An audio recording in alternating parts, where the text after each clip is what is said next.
Lucifer. His name alone is enough to stir both fear and fascination. For centuries, he has been painted as the villain, the deceiver, the fallen star cast out of heaven. But what if the story you've been told is only the surface of a much darker, a more complex truth? What if the most radiant angel ever created carried within him a secret that heaven itself tried to veil?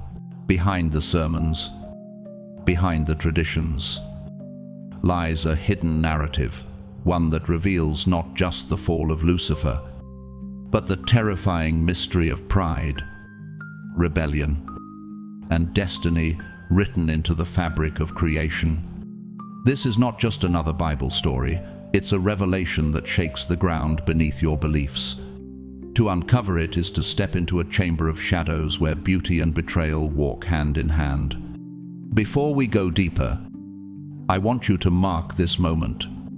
Type 777 in the comments as a sign of light overcoming darkness, as your declaration that truth will not remain hidden. Every comment, every like, every share becomes part of this journey, and to those who've supported through super thanks, know this: your generosity keeps this fire alive, and I am deeply grateful. Now, prepare yourself. The veil is about to lift. The untold story of the fallen angel Lucifer's dark secret is waiting to be revealed.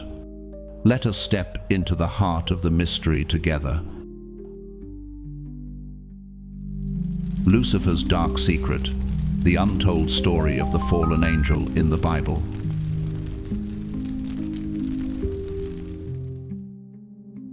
Before the dawn of creation, before the world as we know it was ever formed, the biblical God first brought forth the heavens, vast and resplendent, filled with light, mystery, and a harmony beyond human comprehension.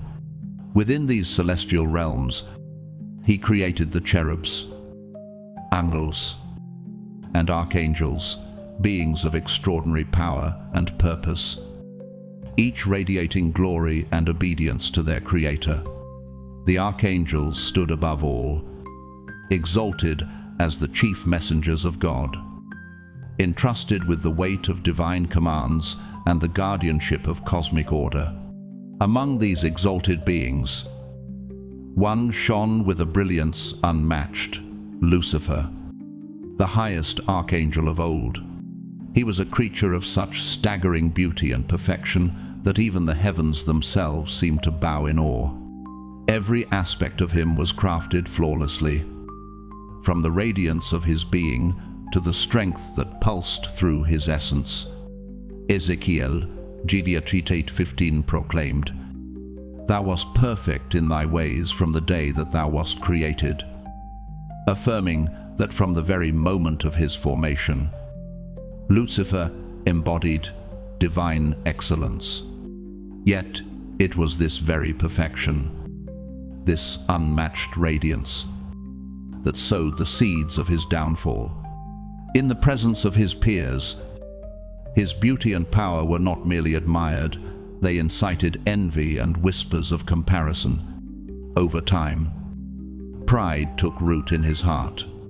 He observed his unparalleled splendor, his commanding presence, and his ability to move and influence the celestial hierarchy.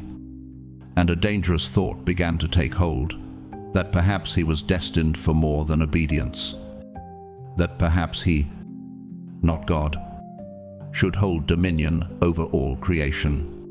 His mind, once focused on service, now churned with ambition, his spirit inflamed by a desire to ascend beyond his station. The perfection that had once been a testament to God's craftsmanship became, in Lucifer's eyes, evidence of his own superiority. He was so flawless, so divine, and so formidable compared to the others that he allowed arrogance to overshadow reverence. And soon the notion grew in him with terrifying clarity: He wanted to be God himself. This moment, subtle yet profound, marked the beginning of a cosmic tension that would ripple through eternity. One wonders how a being of such purity, entrusted with the highest knowledge and the closest proximity to God's glory, could permit pride to whisper so seductively. Could a heart so radiant truly falter so completely? Or is there a warning embedded here for all who gaze upon their own strengths with unchecked ambition? The tale of Lucifer begins not in rebellion, but in perfection, an extraordinary gift that became a perilous snare, and a reminder that even the greatest light can cast the darkest shadow. Now, having been granted a station closer to God than any other, and having arguably comprehended the divine will and essence more fully than any other created being, Lucifer began to see himself not as a servant of God, but as a contender for sovereignty itself. In the chilling words recorded by Isaiah 14:12-14, the prophet relays what is widely interpreted as Lucifer's declaration, "I will ascend to heaven, I will raise my throne above the stars of God." These words reveal not mere ambition, but a dangerous audacity, a desire not simply to rival God, but to transcend him, to claim a dominion that even the Almighty had not occupied. It is a thought so audacious that it seems almost incomprehensible to imagine a created being, radiant and powerful though he was, plotting to outshine the one who had fashioned the cosmos. Lucifer's pride did not merely whisper within him, it roared, shaping his perception and fueling a conviction that he alone was fit to command. He believed that his understanding of God, his unparalleled intellect and knowledge of the heavens, gave him the right, the destiny, to sit upon a throne higher than any other, perhaps even higher than God himself. Such was the perilous allure of pride. It blinded him, twisting his brilliance into arrogance and his devotion into rebellion. The perfection that had once reflected God's glory now became the instrument of his self-deception. This pride did not remain a private temptation, it demanded action. Lucifer began to weave his influence among the angels, exploiting his superior intellect and charisma to sway them toward his vision. Subtle manipulations, careful persuasion, and the seductive promise of power led some to follow, willingly or unknowingly, into his orbit.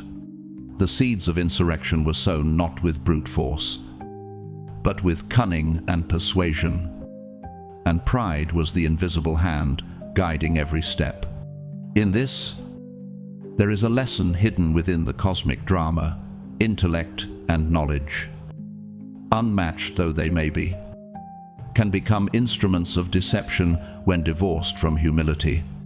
Even the brightest minds, if blinded by self-importance, can mislead themselves and others into paths of ruin, while a remnant of angels remained steadfast in their loyalty to God. A significant number, swayed by Lucifer's charisma, brilliance, and persuasive vision, began to regard him as the preeminent being among them. These angels, who would come to be known as fallen angels, allowed themselves to be captivated by his promises and the allure of shared dominion. Yet even as Ezekiel 28:15 affirms that Lucifer was perfect in thy ways from the day that thou wast created, it also reveals the creeping shadow within him. Iniquity was found in thee. His once flawless perfection was now marred by pride, ambition, and deception, diminishing the radiance that had made him peerless. The celestial harmony trembled as allegiance split, and with roughly a third of the angels rallying to his side, Lucifer initiated a violent and audacious assault upon the heavens themselves, a war whose magnitude shook the very foundations of creation. But he had underestimated the strength and resolve of Michael, the archangel whose authority and might were unmatched in the celestial order. Michael rose in defense of the throne, his presence radiating divine power that Lucifer had not anticipated. Confronted with resistance he could not overcome, doubt began to gnaw at him. For the first time, the being who had once considered himself infallible questioned the limits of his own perfection. Unable to triumph in his angelic form, Lucifer's rebellion demanded a transformation, an outward manifestation of the darkness growing within. He became a dragon, a fearsome symbol of his rebellion and corrupted majesty. As the book of Revelation records in 12:7-8, "And there was war in heaven. Michael and his angels fought against the dragon, and the dragon fought, and his angels, and prevailed not. Neither was their place found any more in heaven." 14:4 is read of the Mistra. The war raged not merely as a battle of strength, but as a clash of ideals, loyalty versus ambition, humility versus pride, obedience versus rebellion. One can sense the tension of a once perfect being brought low by the very qualities that had made him glorious. The heavens, once a realm of serene light and order, became the stage for a cosmic tragedy, a struggle that would echo through eternity. In these events lies a chilling reflection.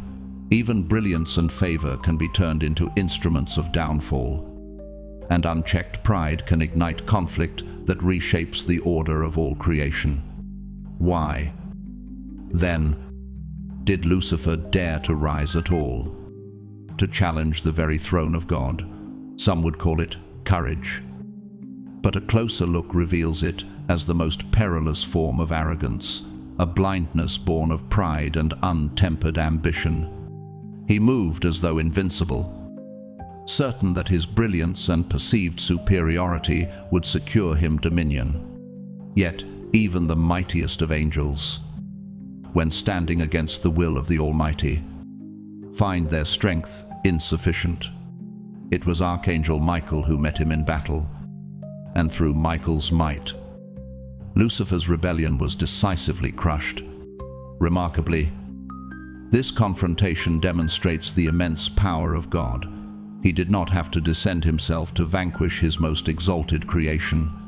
Whether one interprets Michael as an instrument of God's authority or as a manifestation of divine power, the outcome is the same. Lucifer's defeat is absolute, irrefutable, and irrevocable. The consequences of this rebellion extend far beyond a wounded ego. Revelation 12:9 records the stark and unyielding result. "And the great dragon was cast out, that old serpent called the devil and Satan, which deceiveth the whole world. He was cast out into the earth, and his angels were cast out with him." Here, the text introduces the other names by which Lucifer would come to be known: Satan, the adversary, the deceiver. His fall is total, no longer radiant, no longer the highest among the angels. He loses everything that once defined him: authority, glory, purpose, and the favor of God. What was once perfection is now corruption. What was once the pinnacle of heavenly beauty, now a symbol of pride and ruin. This defeat is not merely the loss of pride, it is the complete unmaking of a being who sought to ascend above his Creator. The tale serves as both a cosmic lesson and a mirror to human experience. Ambition untethered from humility, intelligence divorced from reverence, and beauty or talent inflated into pride can lead to destruction far beyond the loss of status. They can unmake one entirely. Lucifer's fall is eternal, a cautionary shadow that stretches across the heavens and into the hearts of those who might overestimate their own light in the absence of true obedience. Lucifer's fall was total and irreversible. He was not merely reprimanded or chastised, he was cast out from heaven. expelled from the realm of light, and forced to descend into a new, harsh reality along with all the angels who had chosen to follow him. The brilliance that had once radiated from him, the perfection that had set him above all other creations, was extinguished, replaced with the shadow of his rebellion. No longer the exalted archangel, no longer the one whose presence once illuminated the heavens. He became the embodiment of opposition, the antithesis of the glory he had once known. Luke 10:18 records Jesus observing this cataclysmic fall. "I beheld Satan as lightning fall from heaven." In a single moment, the splendor of the highest archangel transformed into a symbol of despair and defiance. His descent as sudden and striking as a flash of lightning across the heavens. Yet even in this ignominious exile, Lucifer's story does not end in silence or submission. Revelation 20:10 reveals the ultimate destiny that awaits him. The devil that deceived them was cast into the lake of fire and brimstone, where the beast and the false prophet are, and shall be tormented day and night forever and ever. This sentence, eternal and unyielding, is the final judgment for one who sought to rival his Creator. But even before the flames of final judgment would consume him, Lucifer's heart was consumed by defiance. From the very moment he was expelled, from the instant he felt the absence of God's presence pressing upon him, he began to scheme. Every thought, every plan, every whisper of his being turned toward revenge, toward deception, toward drawing as many as he could into his own rebellion. The fall of Lucifer is more than a tale of pride punished. It is a warning of how brilliance and beauty, when corrupted by ambition and envy, can become instruments of ruin. It is a narrative that resonates beyond the heavens, a reflection of the dangers inherent in turning gifts into idols, in allowing superiority to warp purpose, and in letting defiance harden into relentless malice. Lucifer's exile and plotting remind us that the consequences of rebellion, once set into motion, reverberate through eternity, touching all who are drawn into the struggle between light and darkness. With his fall complete and his favor with God irrevocably lost, Lucifer's wrath turned toward the crown of God's creation, mankind itself. The being who had once radiated with heavenly brilliance now plotted in shadow, seeking to undermine the creatures who had inherited the trust and intimacy that had been denied him. When God created Adam and Eve, he forbade them from eating from the tree of knowledge, issuing a command that carried the weight of divine authority. This prohibition, absolute and singular, became the stage upon which Lucifer would weave his deception, turning obedience into temptation, seizing the opportunity to defy God once more. He infiltrated the Garden of Eden, adopting the guise of a serpent creature of subtlety and cunning. Yet the scriptures themselves never explicitly identify this serpent as Lucifer. Genesis 3:1 describes it only as more subtle than any beast of the field, leaving the connection to later theological interpretation rather than direct statement. Over centuries, this association solidified in tradition, reinforced by passages such as Revelation 12:9, where he is called that old serpent, hinting at a continuity of deception that spans from heaven to earth. Some scholars argue that Lucifer did not physically become the serpent, but rather manipulated it, using the creature as a vessel to speak his cunning words. Scripture, however, offers no definitive answer. The ambiguity of his role in Eden underscores the nature of deception itself: insidious, indirect, and capable of reshaping destinies without overt confrontation, whether as the serpent or as the shadow behind it. Lucifer's malice targeted the very heart of human choice, exploiting curiosity and vulnerability to challenge God's command. This moment in Eden resonates beyond the biblical narrative, illustrating how pride, envy, and cunning ambition can corrupt, subtly bending creation against the Creator, and leaving an eternal lesson about vigilance, obedience, and the consequences of yielding to hidden temptation. Furthermore, when examining the origin of Lucifer's name, we discover a paradox wrapped in language and time. Lucifer is Latin, meaning light bringer, morning star, or even the planet Venus, a name that evokes brilliance, prominence, and celestial majesty. Yet this raises a profound question: how could a Latin term appear in a Hebrew manuscript, written centuries before Latin even existed as a spoken tongue?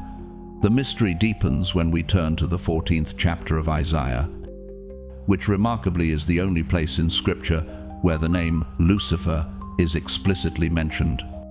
Here, the text has been translated over centuries, and the Latinized title Lucifer was applied by later scholars to convey the grandeur, the radiance, and the tragic downfall of the figure in question. Isaiah 14:12 proclaims, "How art thou fallen from heaven, O Lucifer? Son of the morning, how art thou cut down to the ground, which didst weaken the nations? For thou hast said in thine heart, I will ascend into heaven, I will exalt my throne above the stars of God.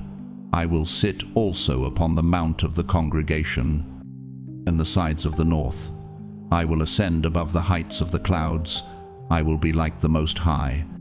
Yet thou shalt be brought down to hell, to the sides of the pit." The language is both awe-inspiring and terrifying, depicting ambition, pride, and the fatal hubris of one who reaches beyond his place. Many readers and theologians interpret this passage as a direct reference to Lucifer, the devil, seeing in it the echo of the fallen archangel who sought to usurp God himself. Yet, an alternate interpretation exists, one that grounds the words in history rather than heaven.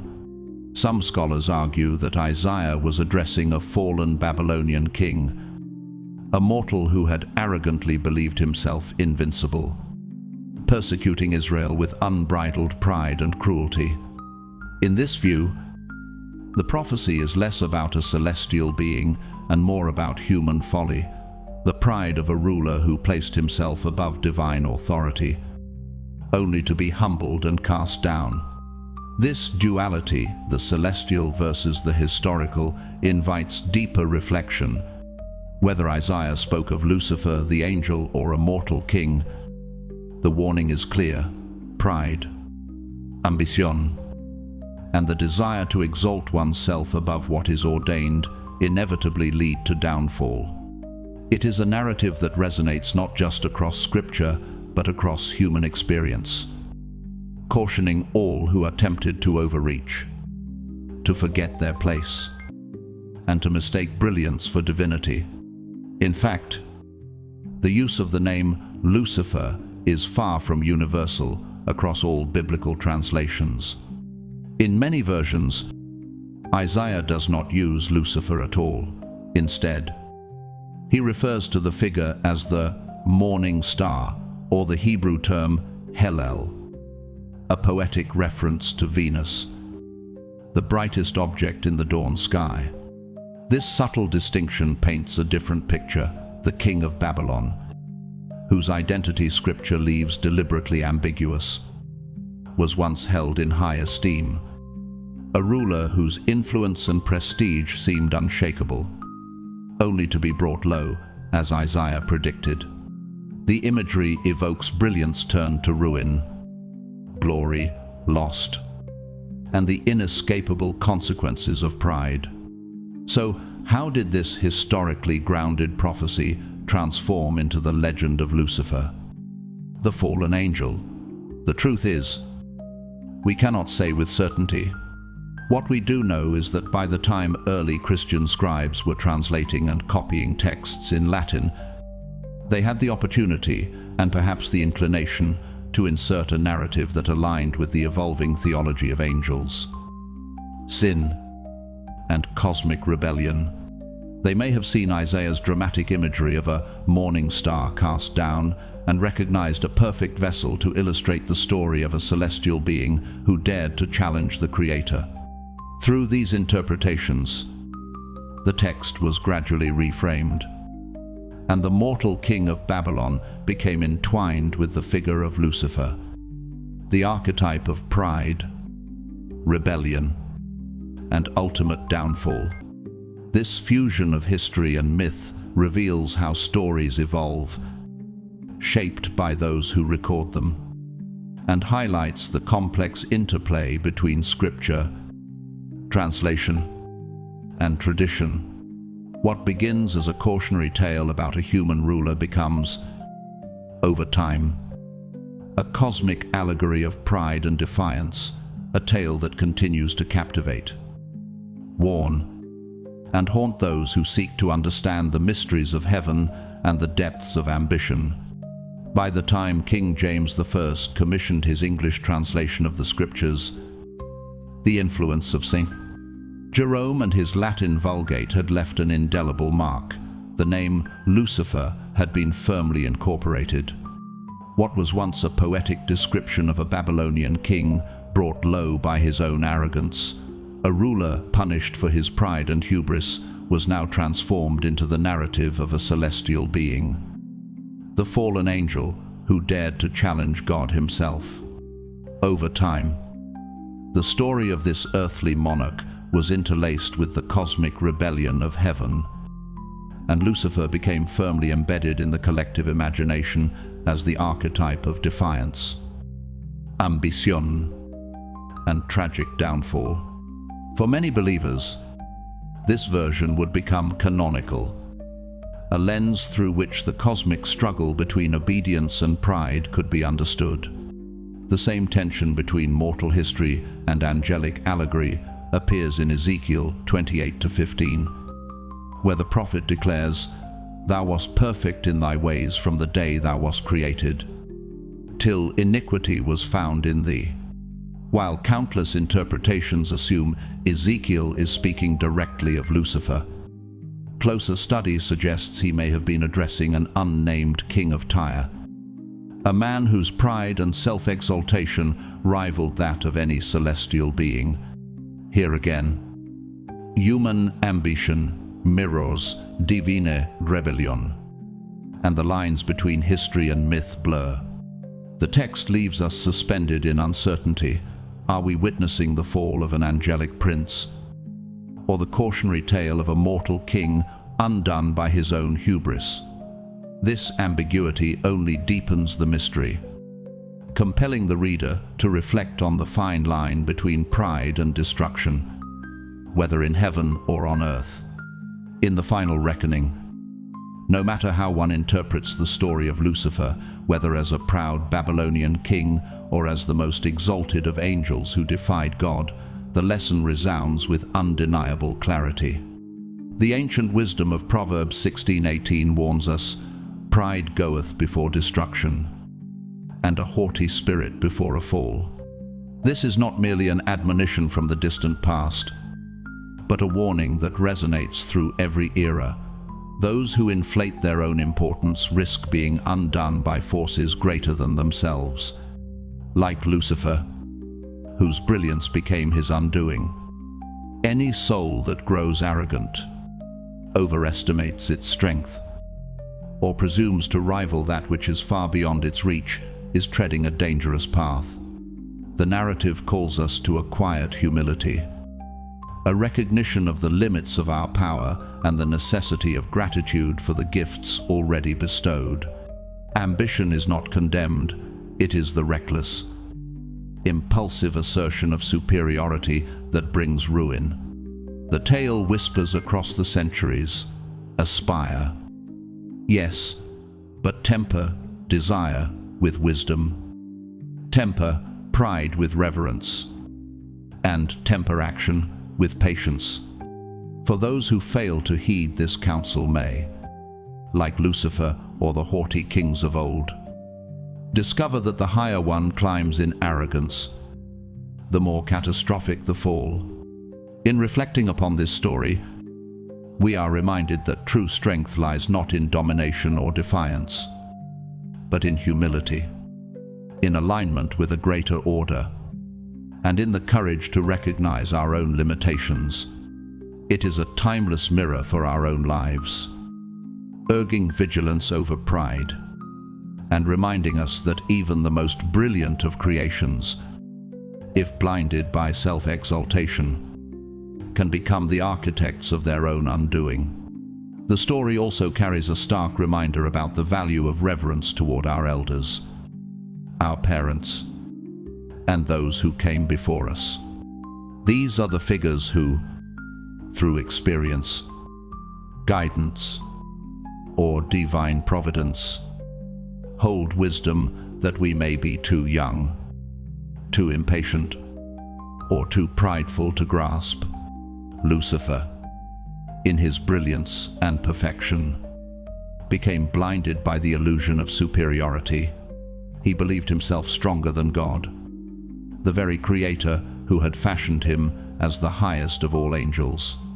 In his arrogance, he rejected the authority that had given him purpose, turning his gifts into weapons of defiance.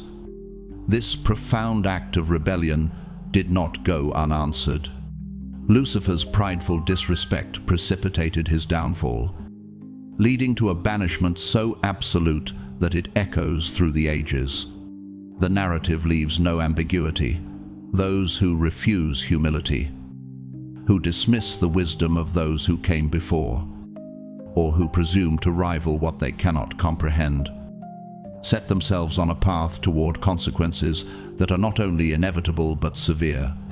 The tale of Lucifer thus becomes more than a story of cosmic rebellion.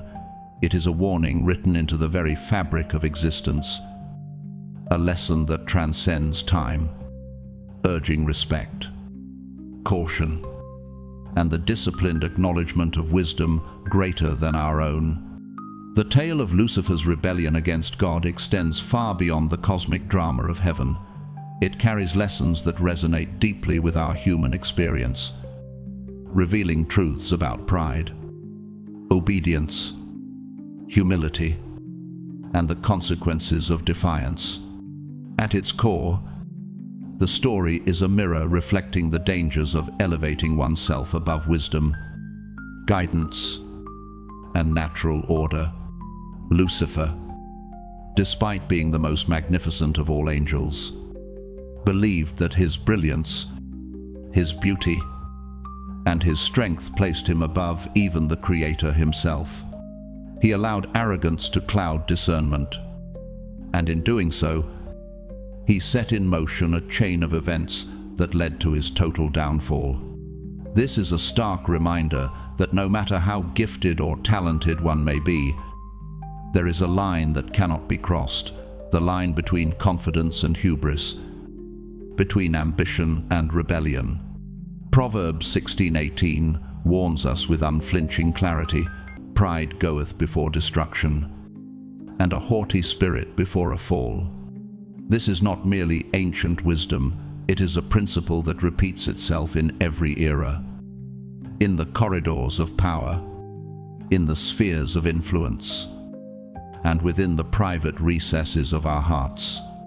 Lucifer's story teaches us the importance of recognizing the sources of authority and the wisdom embedded in those who came before us.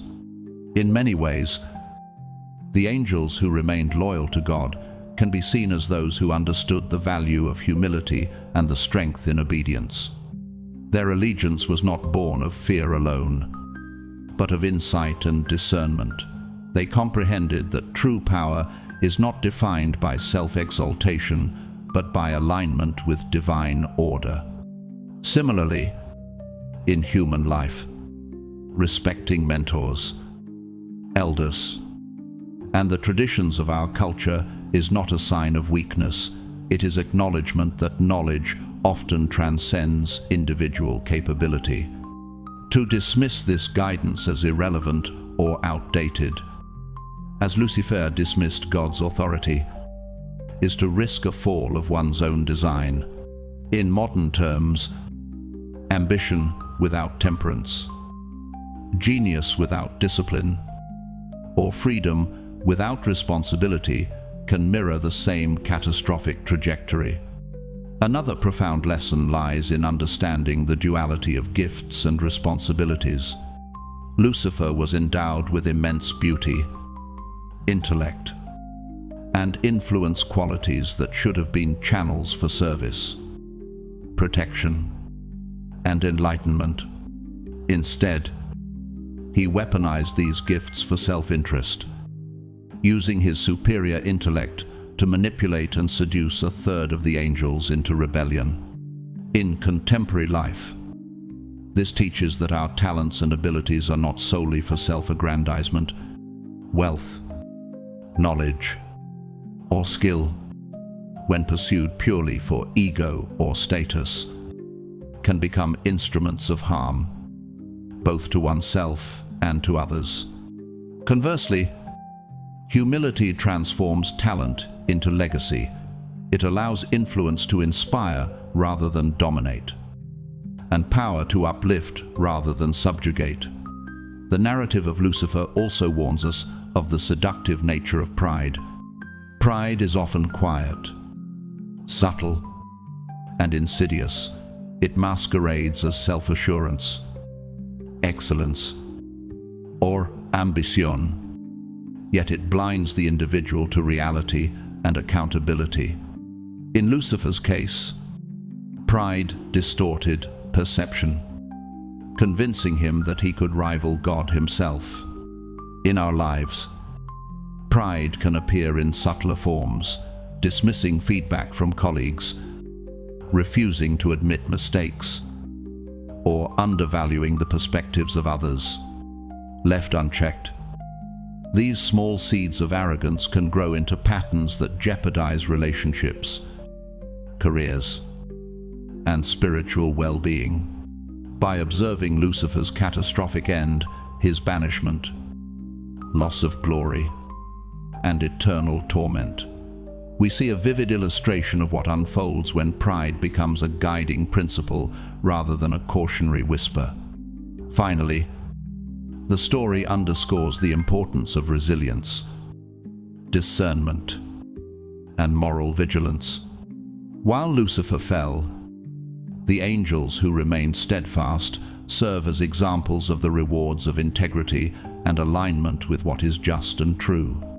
Life constantly presents choices where moral clarity must outweigh desire, where the easy path of self-interest tempts against the disciplined path of righteousness.